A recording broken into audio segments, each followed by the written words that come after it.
નમસ્કાર મિત્રો, હું છું ચતુર બુહા. સ્વાગત છે તમારું મારી યુટ્યુબ ચેનલમાં. આજે આપણે જાણીશું ત્રણ પાન વડ વિશે. ત્રણ પાન વડનો ઇતિહાસ શું છે. તો મિત્રો, મારી ચેનલમાં નવા હોય તો સબસ્ક્રાઈબ કરી લેજો, જેથી નવા વિડીયોનું નોટિફિકેશન મળતું રહે. મિત્રો, આપણે આવી ગયા છીએ ત્રણ પાન વડ ચારધામ મંદિર, અને આ ચારધામ મંદિરનો ગેટ છે. મિત્રો, દરવાજાની વચ્ચે ઊભા મનસુખભાઈ રોટલાવાળા છે, જે કૂતરાઓને રોટલા ખવડાવવાનું કામ કરે છે. રાત્રે કૂતરાઓને રોટલા ખવડાવે છે. મિત્રો, આ ગૌશાળા છે. આ ગૌશાળામાં આશરે 400 થી 600 ગાયો છે.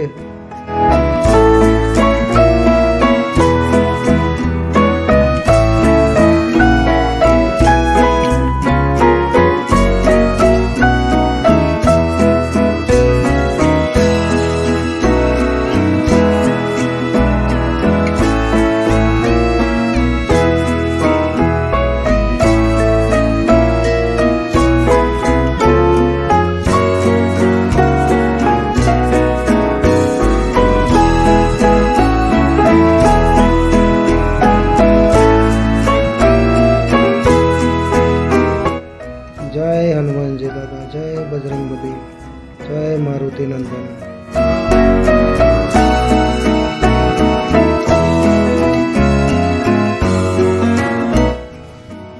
આ હનુમાનજી દાદાની મૂર્તિ છે.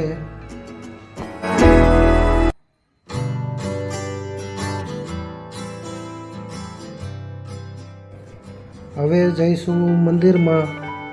મિત્રો, આ હાથી, બે હાથી છે બહાર, અને સિંહ બહાર હતો એને અંદરની સાઈડ મૂક્યો છે, પેલા બહાર હતો. આ કરણનો ઇતિહાસ છે. શ્રી વાલ્મીકી ઋષિ, શ્રી રામાનંદ સ્વામી જગતગુરુ, મહંત શ્રી બલરામદાસ,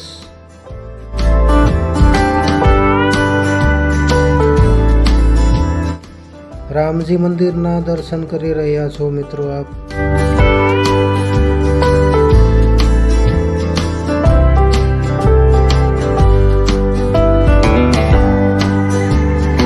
મિત્રો, આ છે ત્રણ પાનનો વડ. આ જગ્યાએ દાનવીર રાજા કરણનો અંતિમ સંસ્કાર થયો હતો. ત્રણ પાનના વડમાં ચોથું પાન આવે એટલે એક પાન ખરી જાય છે. આ દિવાલ પાછળ તાપી નદી છે.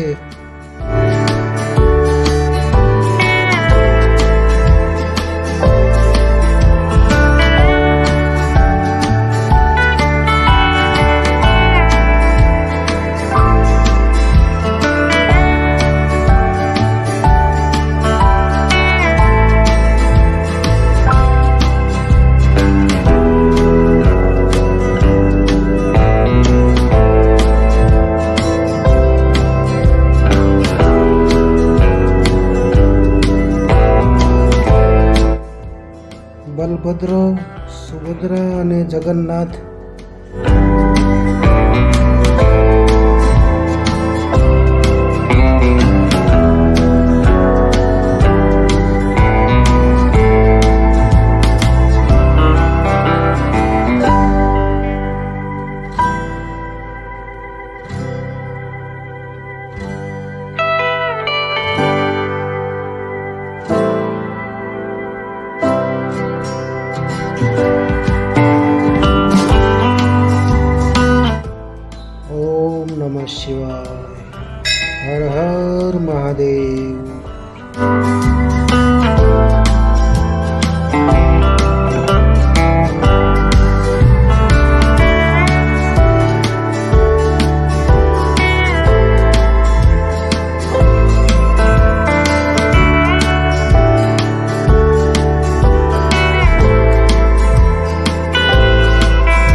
ભગવાન શ્રી કૃષ્ણ, 5 પાંડવ, અશ્વની કુમાર અને લક્ષ્મીનારાયણ મહારાજ રાજા કરણની અંતિમ યાત્રામાં અહીં આવ્યા હતા.